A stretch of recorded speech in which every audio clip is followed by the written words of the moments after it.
breaths, and yes, it goddamn well is, because we got some progenitors with us. Two members of a band largely responsible for helping create a sound that exploded in the early 2000s that came to be known as the new wave of American heavy metal. So without further ado, it is my absolute honor and privilege to welcome Daniel Ruin and HENDRIK OSINGA of The Age of Ruin. Hello.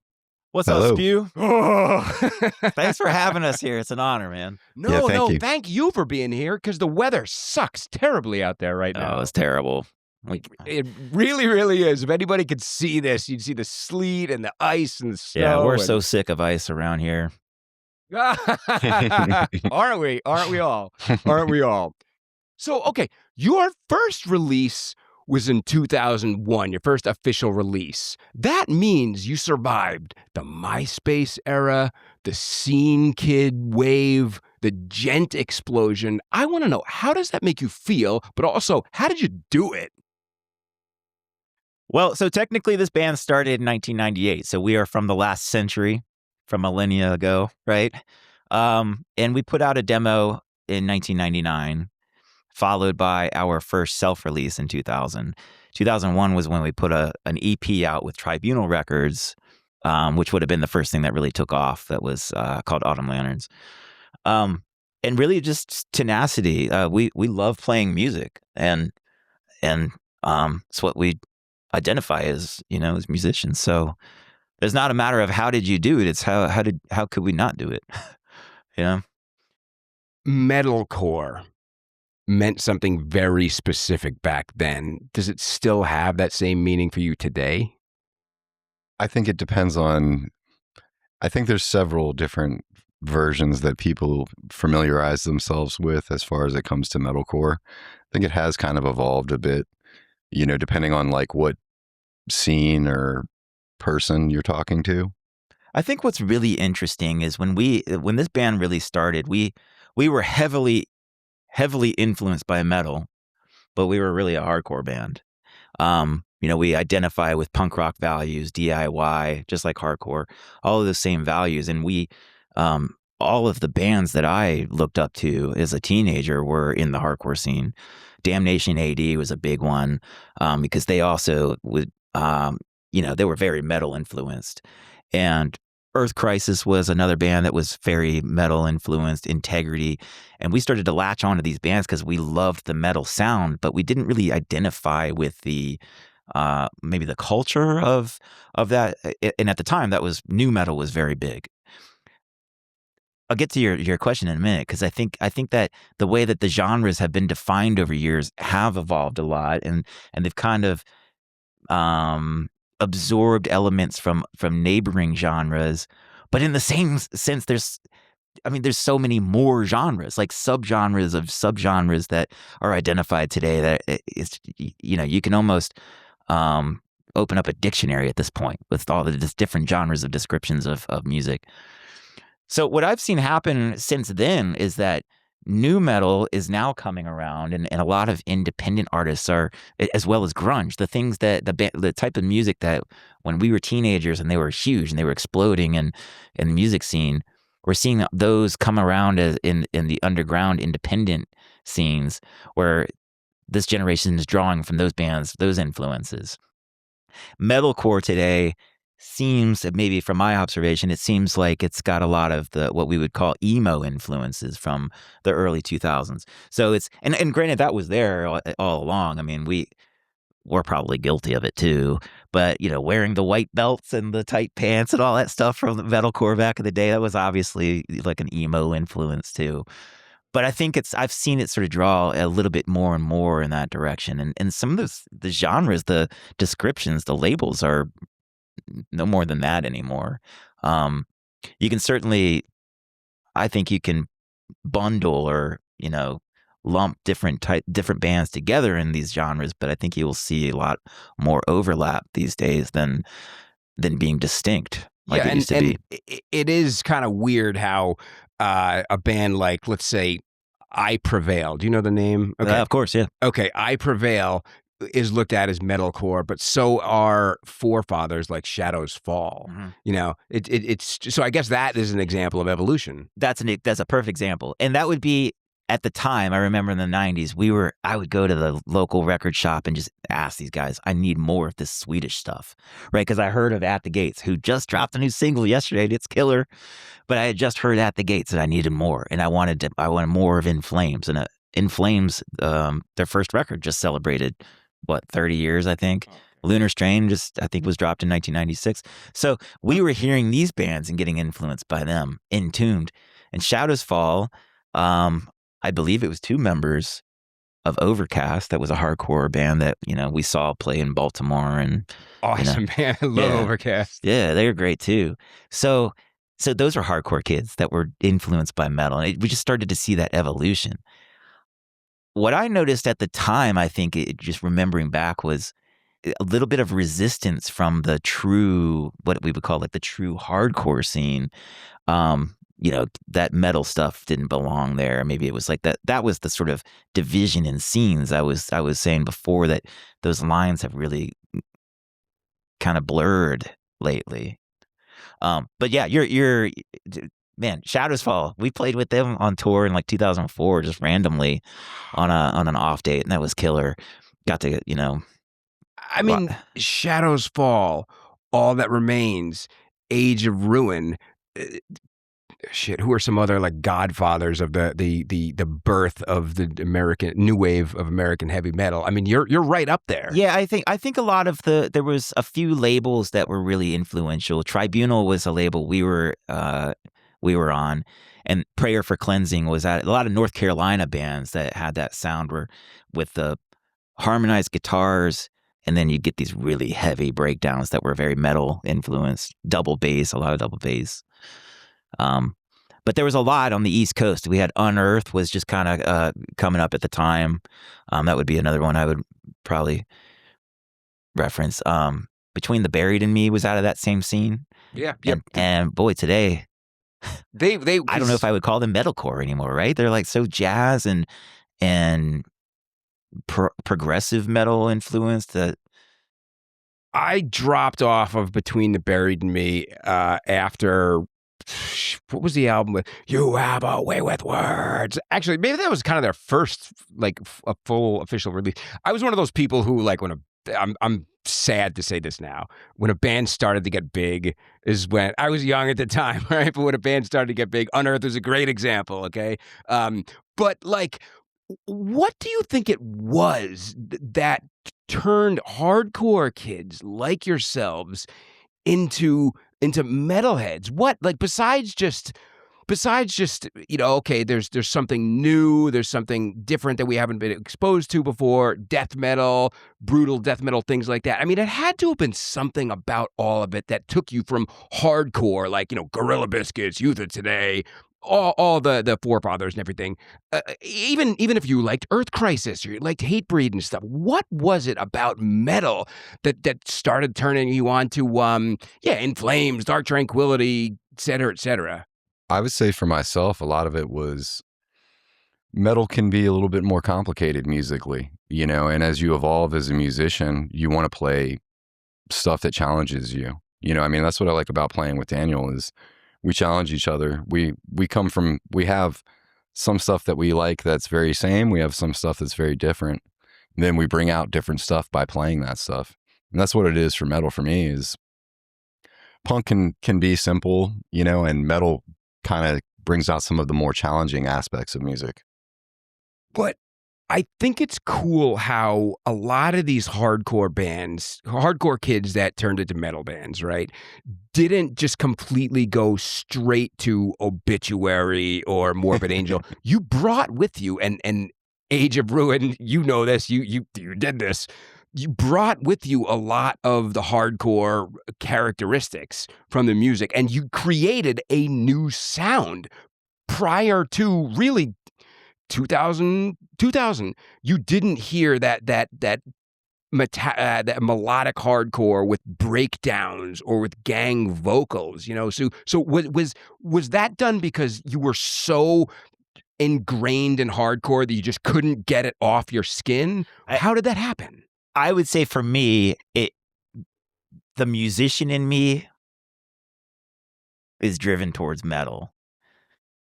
My personality and my beliefs are all founded in punk rock and hardcore. So actually, I probably was more of a metal kid before I even discovered hardcore. We were talking earlier about what was, the gateway drug to music. For me, it was Guns N' Roses. We were just talking, the two of us, just before that. The Appetite for Destruction record. When I first heard that, I was like, I have to play the guitar. I just have to. I just knew it. And so they were, today we would probably think of them. It's classic rock, actually, isn't it? But maybe not as. At the time, it was very edgy, right? Guns N' Roses were really pushing what was acceptable in rock and roll and everything. So it had that punk rock mentality to it, but with the musicianship of metal, which is something that I seek. Okay, so then what took you from that into hardcore? Because hardcore is just very different. The scene. Okay, I think I was trying to get to there. Absolutely, the camaraderie, the DIY mentality. We say DIY a lot, but really it's we're doing it ourselves. It's a community. So really, when we say DIY, that's what we mean. It's how can we all pitch in and be part of this and make something happen together? Because I think a lot of us get turned off by when a band becomes very commercial, when they start to get success and everything. I think some of what we see is that maybe it feels like it's watered down, or it's no longer very intimate from the music. I don't think that's true, having experienced like the different sides of the business, but I certainly think that what's more important to us is that sense of community that, we get from punk rock and hardcore.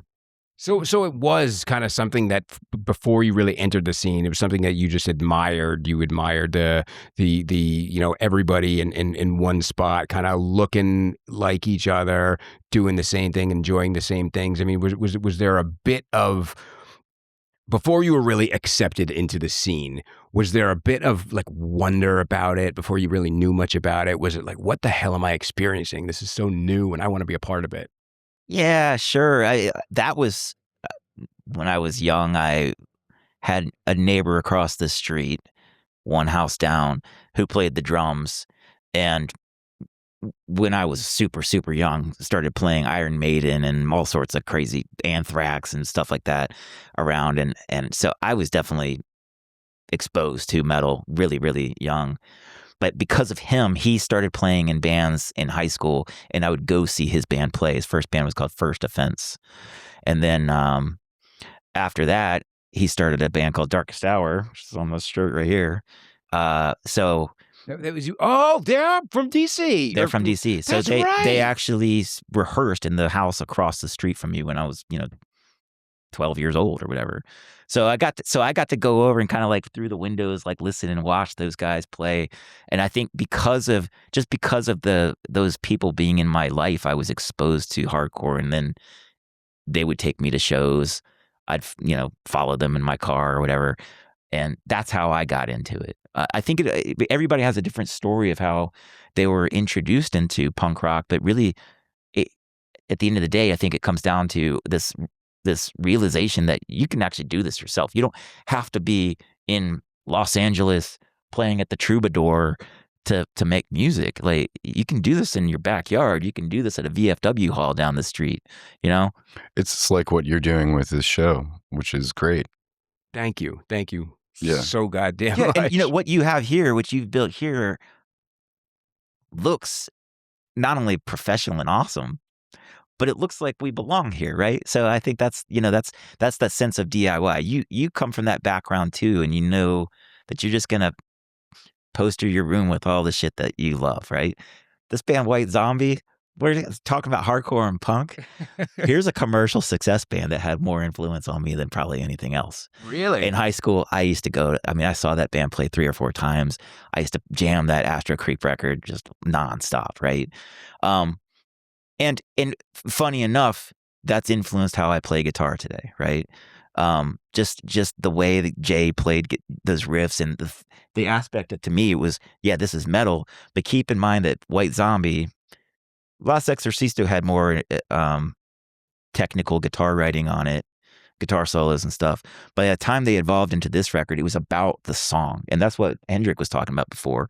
When we write together, it's less about how can we throw in some sweet guitar stuff that someone's gonna, like it's gonna impress someone for a second or two.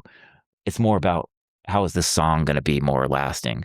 And sometimes it's simpler. It's like less is more, As I'm doing this, I'm learning more and more that my sort of preconceived, like this image that I had of band members before I really started spending time with you was one that said everybody is trying to make it, right? And I'm sure that like if some big offer, came your way tomorrow, you might consider it. But I used to live with this thought that everybody's trying to make it, right? But I'm learning now that the musician, the real musician, is a different kind of breed. It is a compulsion. You need to play, you need to create, you need to maybe not necessarily innovate, okay? Because I know that's hard to do, but you just need to play. And I mean, that's the feeling that I'm getting right now. I mean, like what you just said, I agree 100%. I mean, it'd be great to be able to get paid to play so we could spend more time playing, of course. But I play because I love doing it, and that's just what we want to do all the time, and write cool songs and write songs we want to hear. Yeah, I can say, I mean, it's a full-time job. And it's a full-time job that we're not really getting compensated, financially for in the same way you would with a regular job, but we're getting the compensation and the joy that it brings us. And today, now that we've got a few years on us, a few years ahead of some other bands, we like to share that. And I think that what's meaningful to me now is making it easier for other musicians. And when we play shows, we make sure we're there early and we help everyone else at that show put on the show, because it just makes the whole night go easier. And people remember that. And then the younger folks that haven't been at this quite as long, they learn from us, just like we learned from the older bands that we played with. It's kind of giving back at this point, Can you compare that, something that you have a lot of your own hand in, you have a lot of control over, the DIY shows. Can you compare that to your experience on something larger like Warped Tour? Yeah, Warped Tour was different, but it was still very punk rock. The stage we played on the Warped Tour was punkrocks.net was a website. I'm fairly certain it's defunct now, but it was we got to know the guy who was based in Virginia, down in Virginia Tech area. And so that was a stage that was set up and sponsored by that website and went around on Warped Tour. So it wasn't like the main or the second stage, but there were these pop-up stages that were still part of the entire tour. So it, in a sense, it still was kind of DIY, because everything about that stage was not managed by the Vans Warped Tour corporate, whatever, you like by those folks. It was still, even though it was part of and invited along with, it was still punk, it was still DIY.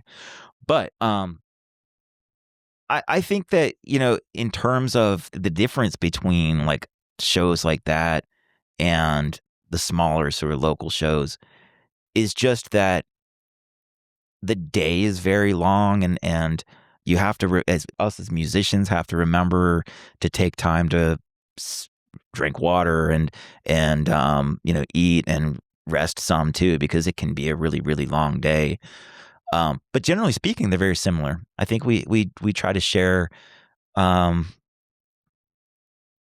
experiences with whoever we're there, in front of. It doesn't matter.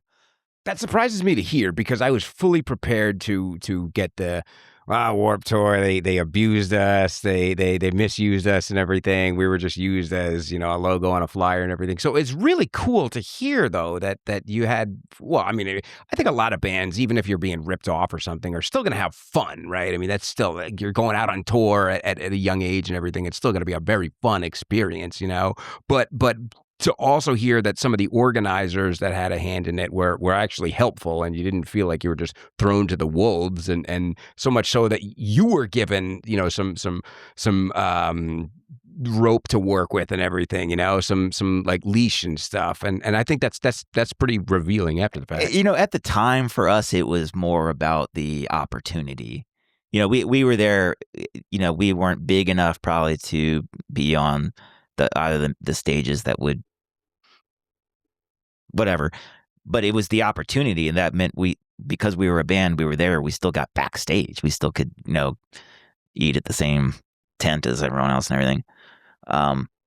We played at a fest this year, just this last year up in Philadelphia. This is Hardcore Fest. It's a cool festival that we've played in the past, and we played some shows with. I was playing in Damnation AD at a time. Last time I think I played This Is Hardcore. You were in Damnation AD? I played with Damnation for a few years. Okay. And so that was, I think that was probably closer to what I would say is more of a festival experience today. And it's still similar, where bands are sharing common space backstage and you get to mingle with all these people you looked up to for so many years. But it's important to remember that there's younger folks that are looking up to us too. So it's kind of that has evolved a little bit. But it's just about having fun, you know? Yeah, we try to approach every show, just give it our all every time and have as much fun as we can. And so, I mean, do you think about, though, like kind of the way I framed this when I started, that you are really there in the beginning? You know, you have contributed to a sound that today we hear it as like deathcore, okay? Because there's a lot of similarities. You could really argue between, you know, new wave of American heavy metal, even like the melodic hardcore, like, you know, like Shai Hulud, Strong Arm. I don't know if it's fair to call that melodic hardcore, piecemeal bands like that, okay? And today's deathcore. So I mean, if you're walking through the mall and you see somebody with a Suicide Silence shirt on, you know, I'm trying to think of another like really big name that I might not. I mentioned I Prevail before, okay? I've never heard an I Prevail song like ever, okay? But I've seen oh Jesus, I'm so sorry. Yeah, good. That's you know what that is? That's to remind me to give my cat her pill, and that's happened in a couple of interviews sweet. now and everything. Yeah, her thyroid pill. I'm so sorry. But like, we'll remind you before we leave. Yeah, no, that's cool. That's cool. Thank you. But I mean, when you see kids today with shirts like that, do you ever kind of think that, like, without Age of Ruin, they probably wouldn't be wearing that band's shirt or look like that? You know, I don't know about, I don't have that kind of ego, but I think that we also stand on the shoulders of giants too. I mean, sure, Age of Ruin was early in the metalcore movement, but Earth Crisis was there, Integrity was there, Snapcase was there, Bloodlet was there. You know, all of these bands, Damnation AD was there. They were these bands that were doing that before. We just happened to get in when I would say we were in a phase of that where the 2-guitar harmony approach was really kind of coming into it. And that was influenced very much, in my opinion, by the new wave of Swedish heavy metal. Like we talked before, In Flames, Dark Tranquility, Soilwork, these bands that were coming out of primarily Sweden and Norway and Finland. So we really were kind of drawn to that. And almost in like the subconscious of our brains, it was probably dating back to when we were children and hearing Iron Maiden. I mean, Iron Maiden was, to me, In Flames was Iron Maiden if they had like guttural vocals, you know, because it was very like the guitar parts were incredibly melodic and you could almost sing them. And that was what to me was I was like drawn to, right? I was like, holy shit, this is cool guitar music, but it's not really pop, you know? So It's like side note, I guess. Did you know this band Ancient? They were on Metal Blade for like a very long time. Ancient, like black metal band. They were the first black metal band I'd ever heard, and to me they sounded like if Iron Maiden played black metal. So it's funny how like Maiden can exist in, you know, in metalcore influence, black metal, maybe not so much death metal and stuff, but like. Where I don't want to say I disagree. Okay, where I think differently, all right? Because you mentioned Earth Crisis, Snapcase, you know, a lot of the victory bands from back then. I never considered those metalcore. I mean, I get where you may, because the guitar tones, on Gamora's Season Ends or something are much different than like like an In My Eyes record or something like that, right? So one you could say is metal, one's like definitely, Sure. Clearly hardcore and everything.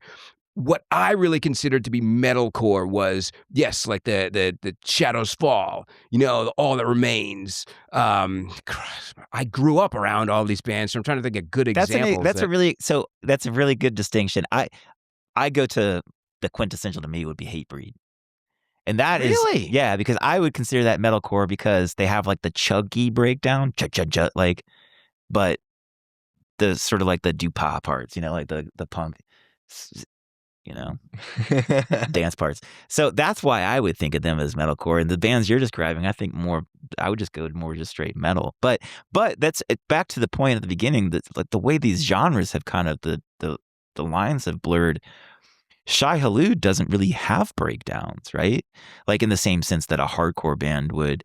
But boy, did they play the same shows as all of us, right? And so that was kind of an interesting acceptance, I think, that we felt of being in the hardcore scene, was we could sound like we wanted to and we could still play those shows. Whereas Age of Ruin in those days when we would get put onto a straight metal bill, we definitely felt like we were out of place. Not, well, partially probably because we dressed a little differently, but not because of just the sound so much as probably that ethos of being punk and being hardcore, like we talked about before. When you the say sense of community and when you say a metal bill, are we talking about like, say, Malevolent Creation? Yeah, sure. Okay, yeah. Because I did remember, I remember hearing kids say like, just like you just described, you would describe Shadows Fall as like straight metal, or even I've heard people describe Shai Hulud as metal, simply because they don't have a ton of like the, type of thing. And it's weird how to one person something gets looked at as, I would never describe Shai Hulud as metal, they're hardcore to me. Yeah. But then again, I you know agree. what I mean? And it's part of the whole thing is that we just love music. I mean, I'm not going to say I just listen to metal. And like, at the time, Shai Hulud, I could be wrong about this, but I believe they were possibly sharing members with multiple bands in Florida and New York. I think they were somehow involved with Further Seems Forever or something. And, and just a lot of the interesting drums that were going on with those bands were really cool. And was Martyr from Florida? Martyr AD? Don't recall. Because I think that might have been one of the bands that if I'm not mistaken. I'm sorry, continue. Yeah, and so there's that. Then we kind of move into like blur the line a little bit over towards like the emo side, and you have Solid State and Trustkill, bands like Under Oath. Okay, metalcore, probably. Yeah. I think the next wave of metalcore, I would say, yeah. Right, and so suddenly that genre, that description, metalcore, sounds different. And today, I think you see that as well. That what's called metalcore, some good bands out of Virginia. Seasons out of Richmond and Vara Alta, and there's just some really good bands that have that sort of sound, and I think they'd probably draw a little bit more influence from bands like Under Oath than what we're talking about, which would be a lot more of like the shred metal stuff, like Shadows Fall, and To jump a little bit ahead for just a second, because I think it has to do with this. When you were writing Nothing Man, were you listening to a lot of Corrosion of Conformity? Dude, I have my entire life. Oh, okay. I mean, not like during that record. Okay. You hear like the Southern guitar. Yeah, man. COC, Pantera, Sure. that stuff. Big influence. All right, good. So I was you. What's cool about what we're doing these days with that record, Nothing Man, is now I think at the time back in the day, I felt like we wanted to sound like something, and so we were trying to sound like that. I keep pulling this, sorry, but now we just write the songs we want to play. We write the song, like we say, like, this sounds really awesome. This is something that inspires me, and we play it together, and we figure whatever we play is going to sound like Age of Ruin. So we don't have to try to, in our heads, create a sound. It's just coming from the heart now. And I would say that is a lifetime of influences, starting from Guns N' Roses and In Flames and all that stuff we've talked about now, all these hardcore things, bands and everything. Now it's the culmination of everything over a lifetime is where we're drawing our influences from today. I just think such a beautiful example of what you described was seen in Autumn Lanterns. The very first Black Dahlia demo was called "What a Horrible Night to Have a Curse." Mm-hmm. When bands that started out as hardcore bands and they said, we want to play metal, right? But there was something that would not allow you to abandon those breakdowns, and abandon those gang vocals, and you created something that nobody had heard before. I mean, you really did form a new sound, and people became obsessed with it, and I think that's such a for music, that is such, yes, a beautiful example of something like that happening, of somebody saying, like, we want to do something, but we're not going to be a carbon copy. We may try, but you came up with something really, really original, and it has stood the test of time, I think appreciate you saying that. That's very kind. It's interesting to see other people take that and go even further, anything that we thought were good ideas, other bands are taking those to the next level, and the breakdowns are heavier, and they're more complicated, and draw from jazz influences and different time signatures and stuff, and it's incredibly impressive to us. So, in a sense, it's funny when people ask me today. They say, "Well, how would you describe Age of Ruin?" My entire life, I've said we're a rock band that plays. We're hardcore kids that we're a rock band comprised of hardcore kids playing metal, because we really that's how all of these influences kind of come together in that center sort of Venn diagram, if you will. Rock and roll, so that's like the Guns N' Roses influence, Black Sabbath, all that stuff.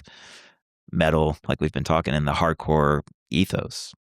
When you're performing live, despite being definitely, what some might call you hardcore, some may call you straight metal, like it's you don't really sound a whole lot like Guns N' Roses, right? But with GNR and other bands from that era being, your heroes, those bands that got you started, do you ever feel like you're paying tribute to them when you're performing? I mean, are you Slash in your head on stage sometimes? Hey, there's straight up parts of guitar solos that I just, like, no one knows, but I just ripped these few notes out because, absolutely paying tribute to. Yeah, the reason I asked that is because I was in bands early on, years and years ago, and we were hardcore bands, right? But I still felt like I was vocals. I still felt like I'm making Axl proud right now. I'm doing. I'm living in the will of Axl Rose and everything. I've never asked that to another musician before, if they feel like, Bruce Dickinson or Slash or Nico McBrain or something, when they're performing, but you do kind of latch onto that a little bit. I mean, I think definitely, like, there's an energy when you're playing a great show and a connection that you have that I don't know if I think about myself being one of my heroes, but there's just something about that energy that's very drawing. It makes me want to be there all the time. Okay, so you're channeling, like, your influences in those moments? Yeah, at the very least? I think so. Yeah. Okay. Whether you know it or not, subconscious. I mean, everybody. That's what an influence is, right? It's something that has rubbed off on you and has given you inspiration. So you think about, like, the performance is part playing music, but it's also, you kind of have to channel some energy to get the crowd moving too. So there's, like, some stage presence. You got to do a little bit of stage work. And to me, I'm always drawing on all the people I saw up there. So Slash, of course, But I mean, like, Malcolm Young comes out every once in a while, a little Really? skip, Okay. So Really? yeah. Okay, so 2008, 1,000 Needles. Mhm. You seem to lean in a little bit more to the breakdown at that point. I heard a lot. I heard a heavier breakdown more often on that album. I mean, would you say I'm kind of on with that? That was a record we did to have like a really raw sound intentionally. It was coming at a time, 2008 was, everything was starting to get very, very perfect in the studio. So we were trying to go for a really raw sound with that, very more simple. I don't think it intentionally was supposed to be more like hardcore. It was just where we were at the time.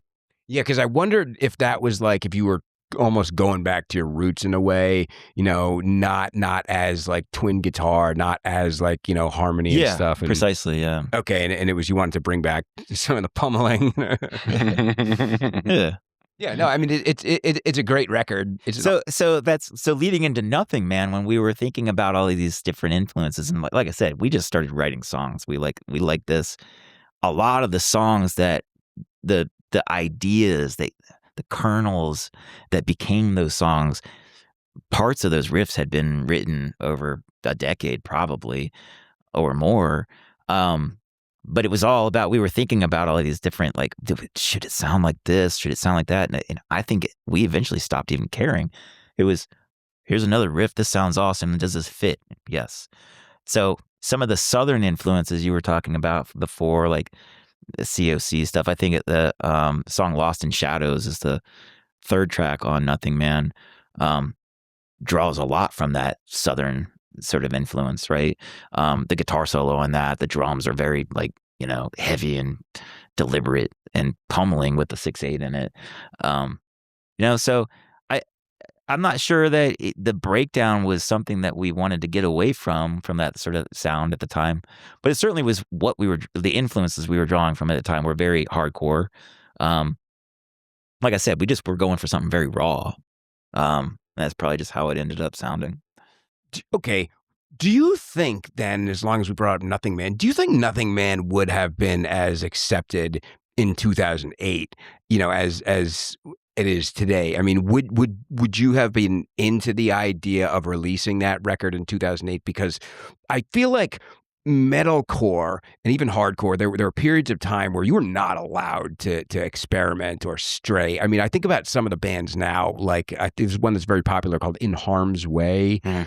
And In Harm's Way incorporates industrial like into their sound. And I don't think that would have been very accepted at all 20 years ago to be a hardcore band playing industrial. I just don't think that would have been cool, and it's kind of the same thing with Nothing Man. I don't think that like a metalcore hardcore band that had Southern riffs as well, that would have been very loved or embraced at all. Probably outright rejected, at least from 2003 to 2008. I mean, how do you feel about that? I'm not sure it's an interesting question you pose, because we probably would have released it because it's what we created. I don't know if the time made a difference. I certainly know that we couldn't have made that record in 2008. I think I'll tell you straight up from my guitar playing, I could not have done it. I started it in 2022, I think, after playing guitar for almost 30 years. I started taking guitar lessons again from a guy named John Connolly, based in Northern Virginia, just absolute guitar wizard, master of the instrument. Because I wanted to learn more. I wanted to be, and one of the first things he told me was, he's like, "Hey, so show me how you're playing." And he was like, "You're holding your pick upside down." So all of that was just a relearning of the instrument and starting to learn how to do different things and studying music theory more. All of that came out on that record. And I know that is true of HENDRIK, and I know that's true of Ben and Chris and Jonathan. When we put that record together, it was the best we could do at the time. So I don't think we could have done it in 2008. But in terms of the sound, but what a testament that is to you as musicians, because you're taking guitar lessons, right? You want to learn how to be more proficient. You want to learn how to be maybe more technical, right? But what comes out on Nothing Man isn't Yngwie Malmsteen, it's not Buckethead or something like that. No, yeah. It's definitely more I hate using the word groovy. I don't like that word, right? But there's more feeling to it. Okay, there's more soul. I don't mean that to criticize. I don't. No, I criticize. take that as a compliment. I appreciate that, because I think flashy playing doesn't do a lot to me. Like I think I can respect it, and when I see people do it, I'm like, holy cow! But there's a lot more can be said out of bending a guitar note on one string than sweeping across the neck, 100 times. I think you can say a lot more. David Gilmour as a guitar player is like one of my biggest influences. Same thing with, Slash is a lot like that. Is a lot of the bends, the note bend. I think there's just so much more that can be emotion that can be packed into a note that way. I just have so much respect for bands that when they go to, let's say, experiment. And I'm not saying that's what was happening on Nothing Man, but I have so much respect for bands that when they want to try something new, they don't carbon copy, and if they do, that's okay. We're all human. Everybody's just trying to have a good time and everything. But when they stick to their foundation and they bring that in, that is when I think that gives birth to new things, and that's why I thought your sound coming up was so goddamn cool. I mean, there is nothing like a song that starts out like In Flames, and then in the middle of it you're like, oh, this kind of reminds me of Hatebreed now. Yeah. It's just that's so cool. It's cool to see some of the young bands today bringing in new styles. You talked about industrial. There's a band out of Richmond called Prisoner. I just heard about them. Yeah, and actually we go back with them. Two of the guys, Joel and Adam, in that band, old friends of ours, played in bands with us back in the day. And man, they sound great. They're just absolutely just pummeling, like huge wall of sound when you see them live. And they bring that sort of industrial influence to metal. I don't know if I would call them hardcore, like metalcore, right? But then again, like, we're just blurring these lines all day long, right? Kind of taking the paintbrush and just swishing it around, is if you will. Those influences go all over, and what I love about music today is that, like you were saying before, you can take these risks and not. Maybe we did feel afraid of taking risks back in the day. I'm not sure we would say that, but probably. But we just go with what feels natural and what sounds great. And interestingly enough, when we write a song, sometimes we're like, are we even going to be able to play this live? Because there's so much going on with it. And we kind of have to take some of that into consideration too. Damn. Okay, so we have a new single coming out in March. Can you give? I have not heard it. Can you give any indication as to what we might anticipate? Yeah, we just shot a video this weekend. Yep. That's why we look so haggard right now. I think you look great. So it's a song called Falling. It's the first single we're putting out after Nothing Man. It was mixed by the same guy, Will Beasley, out of Richmond. Give a shout out to him. Bakery Studio is awesome. That guy is a wizard. So super excited about it. It sounds great. I think to the listener, you'll hear probably a little more like a new metal influence on this song. Not that we're changing directions, but that's just sort of the sound of it. What do you think? Yeah, there's a little new metal in there. There's a little bit of everything. I think it's a good follow up to what we were doing with Nothing Man. That's so surprising to hear you say new metal, because I feel like we come from the same era, right? Yeah. Do you remember when new metal was a very dirty word? Yes, absolutely. In fact, I remember new metal bands being referred to as hardcore bands and being insulted. Like Limp Bizkit. You like that hardcore music like Limp Bizkit? And I'd be like, F that. They're not hardcore. Hatebreed is hardcore. Yeah. And then it's like, it just gets you back, and you start thinking like, man, was I in some clique that was not inclusive of that sort of sound? When I think back to those times, though, Sepultura's Roots record was, you can tell that they were touring with Korn. and getting being influenced by that sort of sound, and Roots was just an absolutely massive record to me. Kind of we were talking earlier about White Zombie was the same sort of time. Those bands were more commercial, but how else are you going to get exposed to that type of music?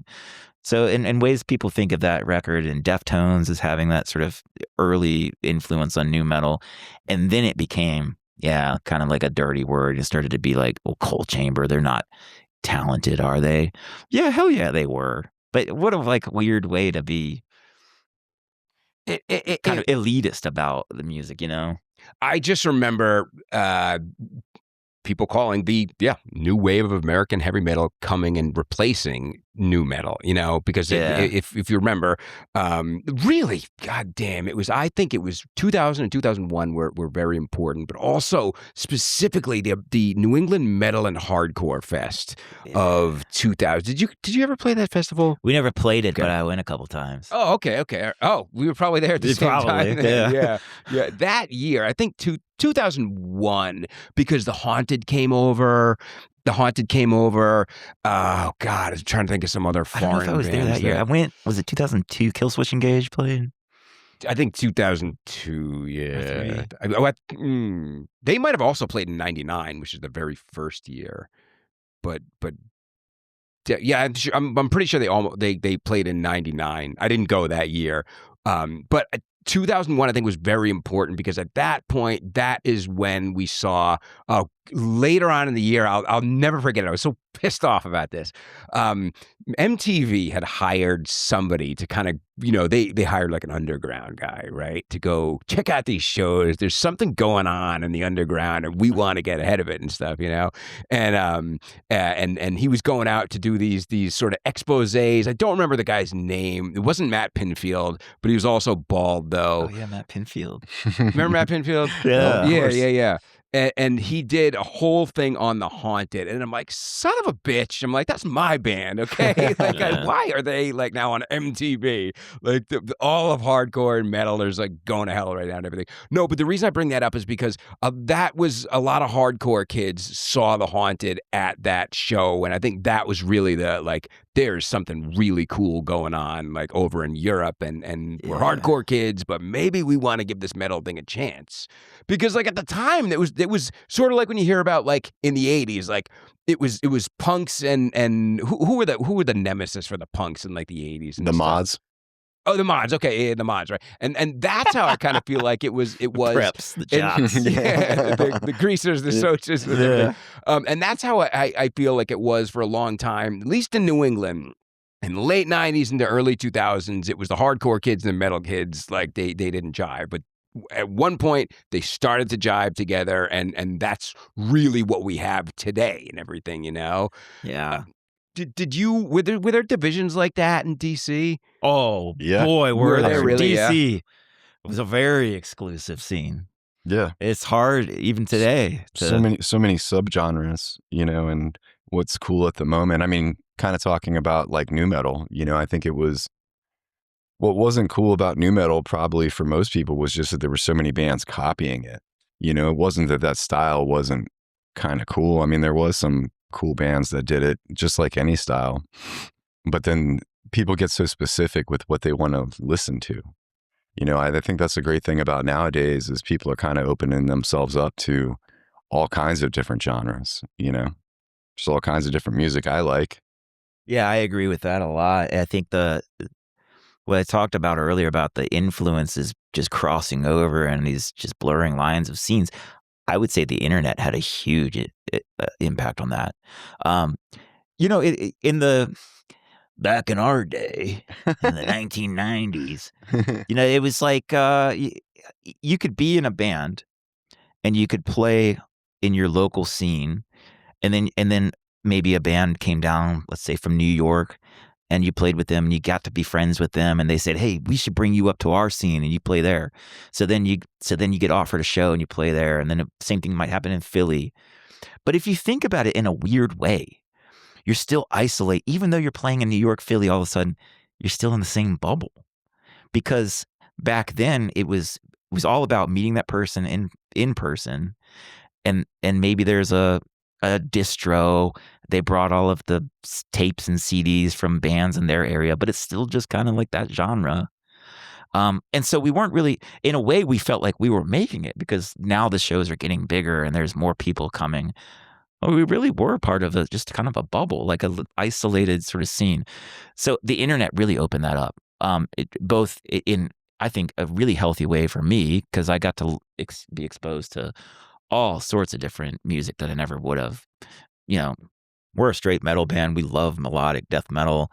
We love hardcore, but I also really like, like emo and indie and classical music and stuff. And so just being able to be part of the DC scene, and especially because there were so many genres, Discord is here, right? So Dismemberment Plan and all those bands we would see in DC that were part of that scene. I think they had an influence on the way we sounded too, we were just talking about like Refused and, hey, did you see Refused play? I was like, no. And we were, I never got to see them over here back in the day, but I did see International Noise Conspiracy when they first came over. And, that dude Dennis is just insane. Like his stage presence was all over the place. He would like dance on top of the bar and everything. So that had an influence on us because we were like, dude, we got to do that. Like, how can we be crazier on stage? And so we started bringing in a friend and he would breathe fire, So we did the fire breathing thing for a few years. And then Great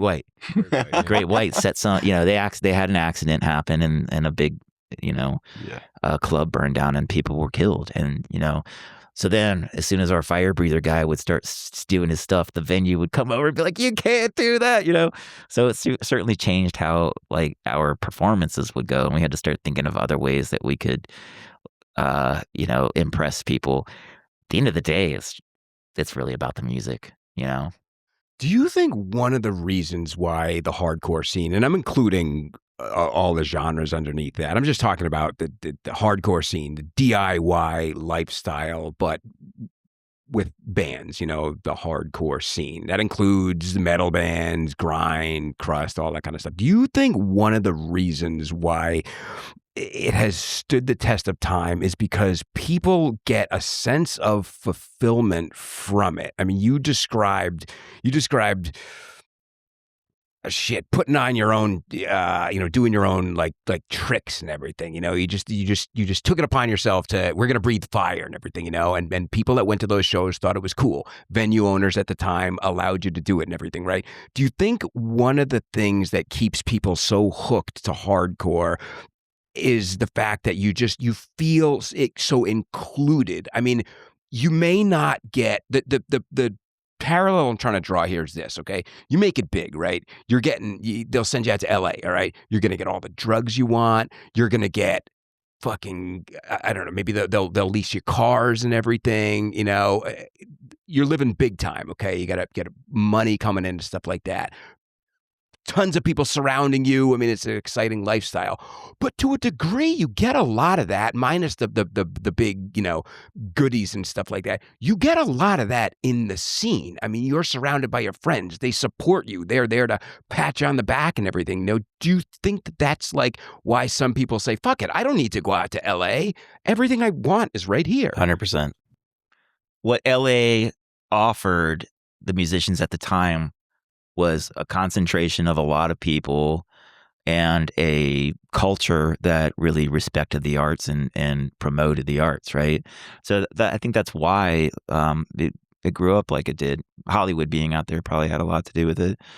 But everything you described, like the things that reward me are the friendships, are the sense of accomplishment, of belonging, right? Of contributing to a community. Drugs and alcohol and all that stuff, that doesn't excite me at all, right? The reason I ask you that question is because I'm having a similar experience myself. When I first started, to say, interviewing bands, period, they were, you could call them bigger bands, okay? Or even just reviewing music that was like unreleased beforehand. That was like a really big deal to me, okay? The first band to do was called Die Humane, and it's got Rick Hunault from Exodus, and it had Sal Abrascato who's originally in Typo Negative, and Life of Agony and stuff like that. So those were like kind of big bands, right? And the first band I interviewed in person big was they were called I Am at the time. Now they're called Sun Don't Shine, which is two guys from Crowbar and Down and two from Typo Negative and everything. So I kind of thought, I'm like, all right, when I put this place together, it's gonna have to only be like big bands, because I didn't know a whole lot about this scene that was local to me. Okay, and Rob got in touch with me and started sending bands my way and everything, and I was like, I don't need to have like big bands are certainly welcome here. Everybody's welcome here, you know. But I'm like, holy shit, I like. This, we were talking about industrial before. You mentioned Prisoner. Okay, there's another band called Vertlos, right? Also an industrial band. Love them. They came by the other day, and I thought about it. I was like, I had the same reaction to meeting this Vertlos band as I did to like, Christ, I'm trying to think of like a big band that I crossed paths with like back in the day, just as like a kid. Like Al Jorgensen from Ministry. I don't know. I'm just trying to like random musicians or something, you know? You should get him in. I would love it. I'd love it. But I'm starting to really understand the hardcore scene now. I mean, when I came up, I described it as like, you know, it's very divided. There were a lot of assholes back then. Okay, a lot of dickheads and stuff, and I don't know why. And I'm finally starting to see now, while some of these musicians from New York talk about like unity all the time and stuff, you know, and I'm really falling in love with a lot of the bands here on the smaller level. But you guys really ascended past that, you know, past like small local and everything. I think what happened very early on, you go to concerts, you see the stage and you see like maybe a fence or a gate in front of it and security. And then you see where they are checking for backstage passes at a show. And you feel as an audience member, as a you know, when you're first experiencing this, that there's a division, right? There's the performers and then there's you, and you're consuming, you know. And when you start getting involved with music and in the community, you realize that that's simply there because of a pay structure, because otherwise there would be chaos and the bands need to have some privacy too. You know, there's reasons for that division there, but really those are real people. And once they're done performing, they're going to drink some water and get some rest. But the ones that I appreciate the most are the ones that come and actually just walk through that line. And that's how I've always wanted to perceive myself, as just I'm no different than you. I can play this instrument, but you're here contributing to this just as well. This music, this performance, this whole show can't happen without an audience. It's supporting the whole thing. And believe it or not, like most of that audience is going to be comprised of musicians too, like people that relate, other guitar players, other bass players and drummers and artists that, you know, that look up to this and want to experience that. And this is precisely all of what we're talking about right now is why I'm not even concerned about AI, this threat of AI taking over art and music. It's because the passion that all of the people that you've met in this room bring, your passion, that's all. It's something that we all can feel in the music and the art itself. The stuff that these computers generate, first of all, it kind of all sounds the same. I've actually gotten to see where you can start to detect how they sound like they have a voice. So this AI generated song and this AI generated song created by the same software, they almost have like a personality. And you can hear it and you say like those both kind of sound similar, even they're different genres. And really AI is drawing from it. AI can only create what it's seen before, right? It's like you're feeding all of this content into it and saying, hey, make me something, you know. It's not going to be distinct or profound because it can't create, right? That's what humans are for. And what we've seen, I think, starting with the pandemic and then perhaps economy related, live music struggling after the pandemic, I am optimistic that it's going to turn around and be what we all gravitate towards, because we can no longer believe what we see on social media anymore. And the music is all perfect sounding, but we want to see people that actually make mistakes every once in a while and maybe like, you know, look at their face and like they might blush because of that. And that's human, and that's what we relate to, you know? You mentioned AI not being able to squash the desire to create, right? And what it made me think of is, you're right. How is somebody going to see footage from the Illusion tours, right, in the early 90s, Yeah. and see the drum risers? Okay, it's a fucking drum riser. That's what its function is. But that didn't stop Axl from jumping off of it, or Right. like running up it and stuff like that. I mean, he was wild and stuff. But it's like, how does anybody see all of that and not want to do that? You know Yeah, what I mean? So right. that's why I agree with you. That's why I don't think AI is gonna kill the desire to contribute and to create and everything, that nobody else has put it as well as you just did. We are incredibly social beings, humans. We are the fact that we three of us are in this room and we came from all parts of the state. I mean, we're incredibly social. So we want that. We're driven towards the social part of it. And the other thing about AI is that it's a shortcut. Just generally, that I've used, different tools like Gemini and ChatGPT. They're helpful for doing mundane tasks. Like if you have a spreadsheet, you want to like create a bunch of formulas or format in a certain way, you can have it do things. But if you didn't know how to make what you want it to do to begin with, then you're just going to put in lazy prompts. And I think that's what you're going to see in music and in art is they're going to be very lazy. And anyone that wants to cut corners and say they created a song with AI or something like that, they're not going to reiterate and go through a lot of different prompts to make something distinct. It's just going to sound like everything else. I think you'll see quite a few people taking those shortcuts and not putting in the hard work and learning an instrument, learning music theory. When it comes to art, learning how to like color theory, all of that stuff that really makes artists good at what they do. And that will make the musicians that are doing it well easier to find, I think. Yeah. The economic aspect of it is going to be a challenge, I think, but we'll just see. The other thing, I mean, you talk about drum risers, the equipment these days is just incredible. Like the technology of even drum hardware is like, it's come a long way. Things last longer than they used to. We used to go through equipment and wouldn't tune up right, so the technology has come a long ways, which makes it a lot easier. I was hearing about something called like Line 6, or I was like, wait a second. So HENDRIK plays Line 6 drums. Oh, Line 6 drums? Okay.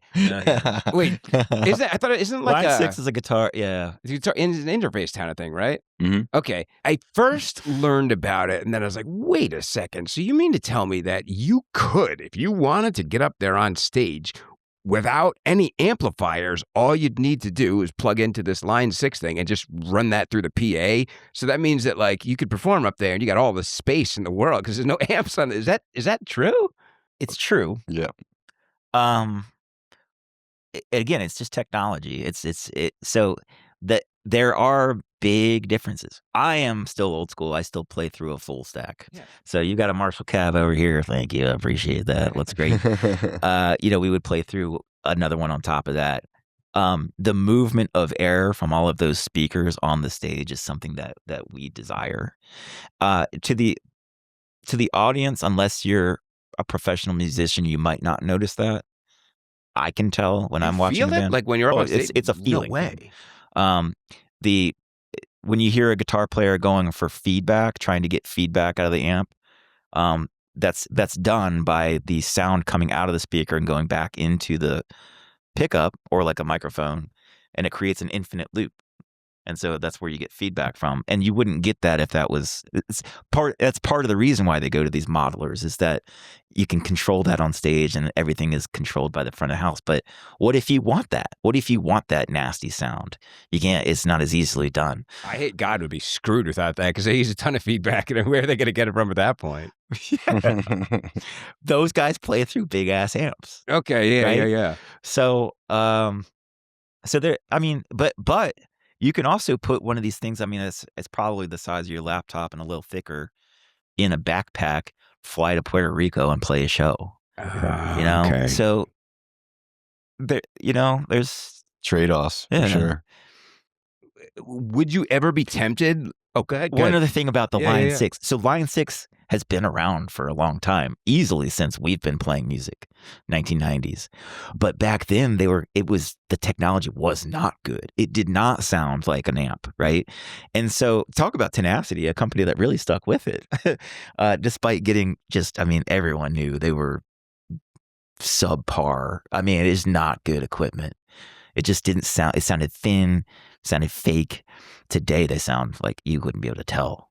There's a feeling, we call it sag in the guitar, a feeling like when you strike the string, and a subtle delay of the time it takes for the tubes to like process the signal and go to the speakers.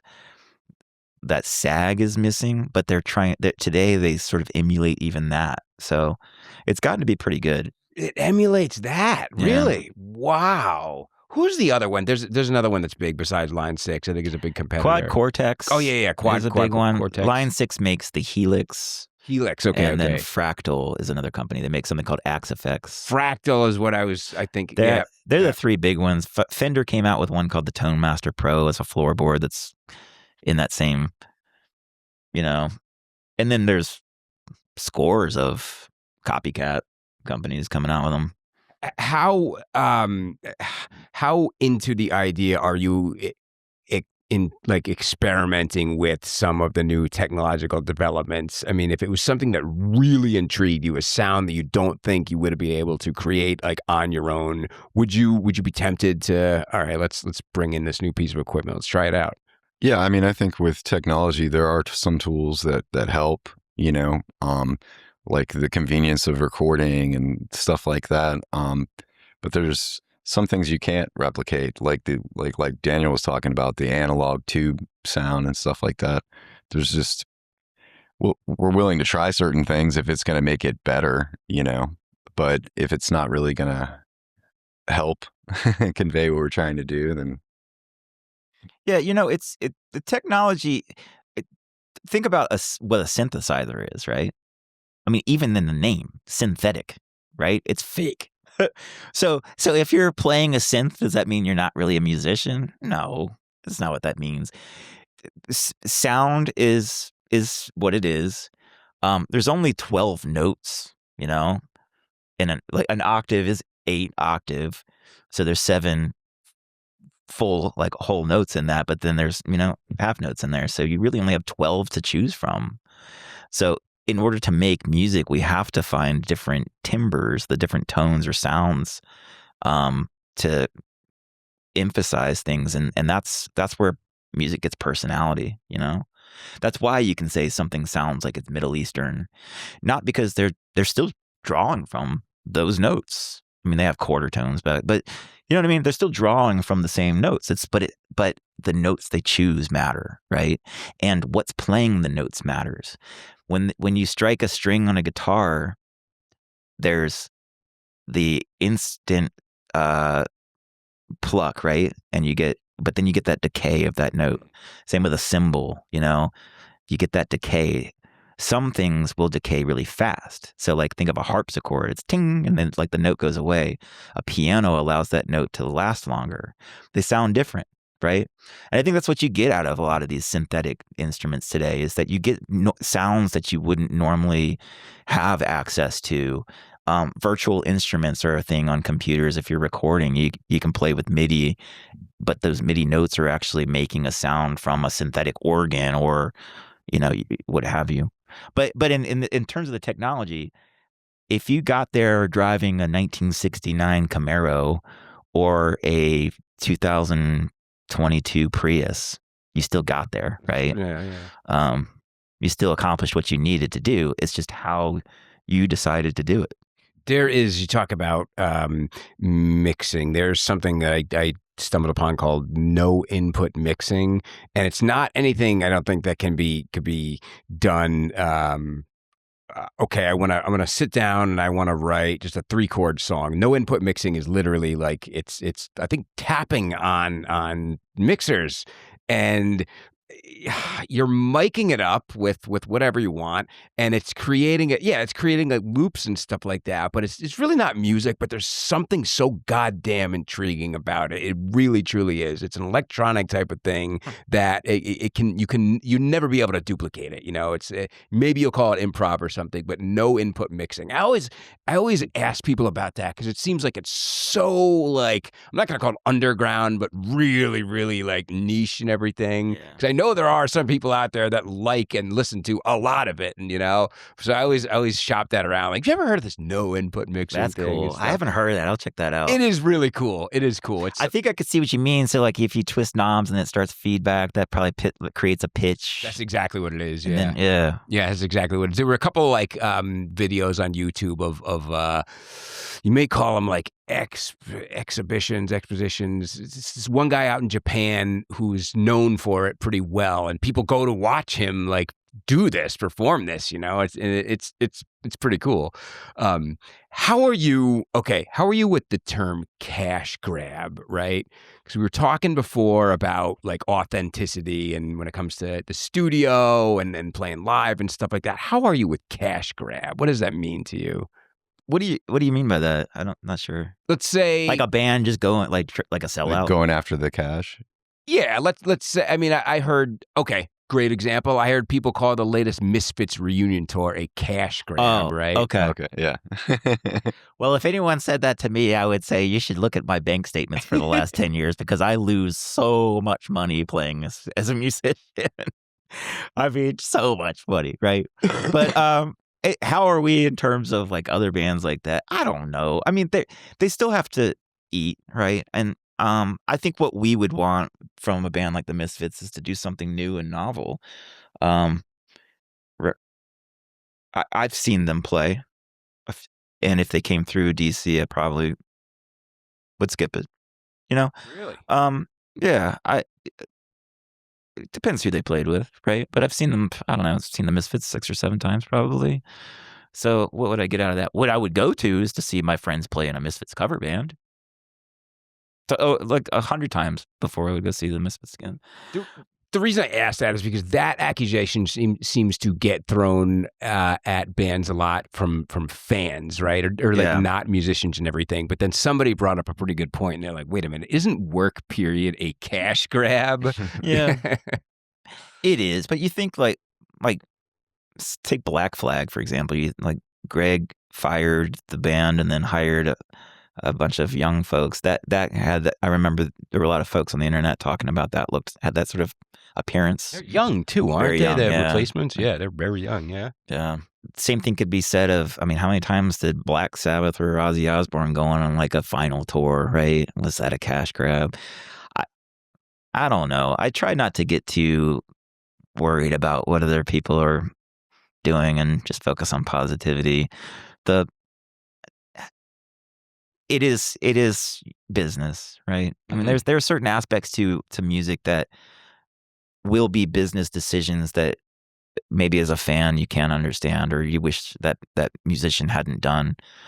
But remember that they're making decisions that are in their best interest, and there's a reason for it, I suppose. I agree. It took me like a little while to come to that, but I do definitely agree.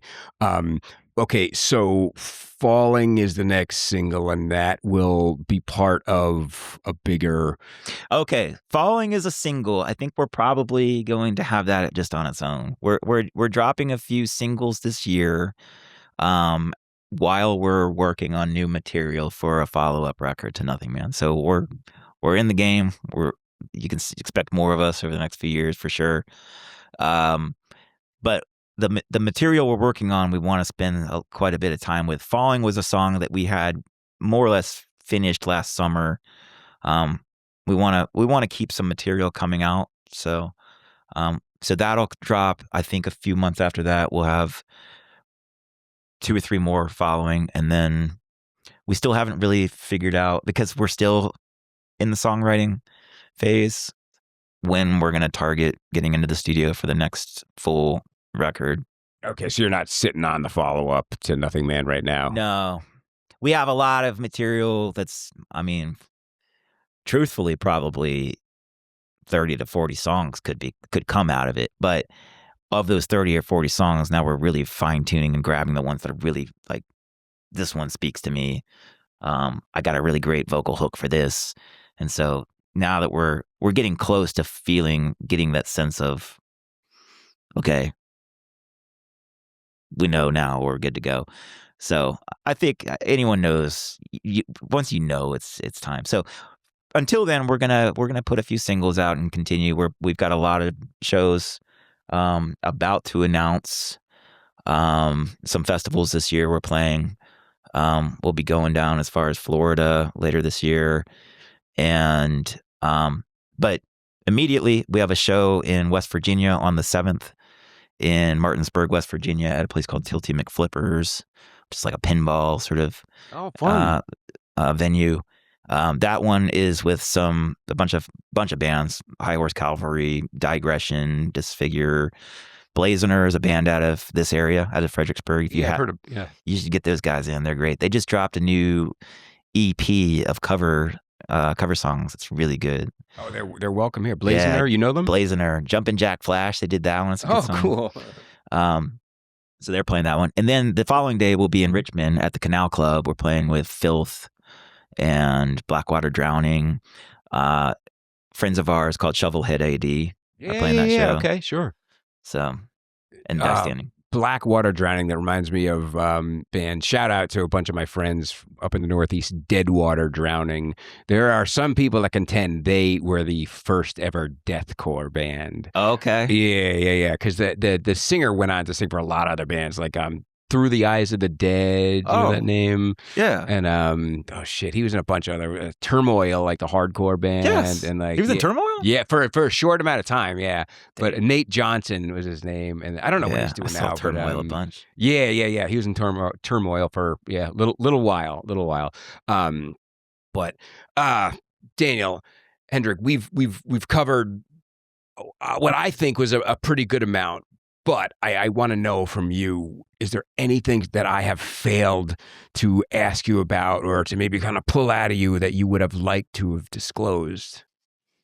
We'll have to come back again. Oh, please do. If you want to ask any more questions. Okay. That is music to my ears, because as I was sitting here in the last minute, I'm like, God damn it. I'm like, I would really like them to come back soon, because I know we could talk about a lot of stuff, and I'm like, I'd really like to focus on like well, I was putting myself in your position. I'm like, this guy didn't really ask us many questions about the band and stuff, and like, but I saw. Well, it's cool. What made this really great conversation is that you come from you have a very similar background, different geographic location, but we have this very similar experiences, and I think that's really refreshing. You know, there's what I really enjoy about being involved with music right now is a lot of seeing a younger generation come in, and so many of them don't even know who we are, and it's I love it. Like we're just anonymous, just people, and the just giving back to the scene that gave to me so much. There are a lot of people our age that are still involved that it's a great feeling to know that this is a community that still accepts us. I can go by myself to a hardcore show today, to a metal show, to a punk show, and maybe be the oldest person in the room, but I'm still a kid. I'm still a hardcore kid, right? I'm still part of this community, and I don't know how that could ever leave me. And isn't it cool to still see younger kids at these shows today and know that it's not just something that one generation started and took with them, and then there's no interest in it from like the younger generations? Like, isn't it cool to see that it's still making its way down? Yeah. It's great. It's a great feeling. It's a little bit of validation of knowing that everything that we were involved with was important, and it had an impact on the world, and it's getting better. Crazy things happening in the world that all of us are afraid of, but we can all rally around music and art. It's a refuge. It really is a refuge. We can be who we want to be. And we can, because we only really get one shot at this, So fuck it, I'm going to be who I am and deal with it. Me too. Daniel, Hendrik, thank you so very much. Thank you, Spew. Thank you. Oh, no. You know what? I consider you legends of the scene. I really, truly do. I mean, your contribution has meant the same amount as some of the other very, very big names out there. You know, you are the music makers of the world. And this really came to me last night around 3, 4 a.m. when I was thinking about sitting down with you and everything. And I said, these are the people that they are the heroes to me. You know, they really, truly are. There's a lot of other types of people that I will say are not, heroes to me, but I like to try and keep it positive and everything. And so just to be with you and for you to share all that you've shared is so big to me and so many headbangers out there and hardcore kids and just people who love music in general. So God damn it. Thank you. Thank you. But all right. Well, if you've seen some of the recent episodes, you know that I'm struggling to try and put together like a good way to end things, and this one is no different at all. So we're just gonna say thank you so much for watching, and fucking A, man. Fucking A, man. Fucking A. Thank you. Thank you. It's been rad.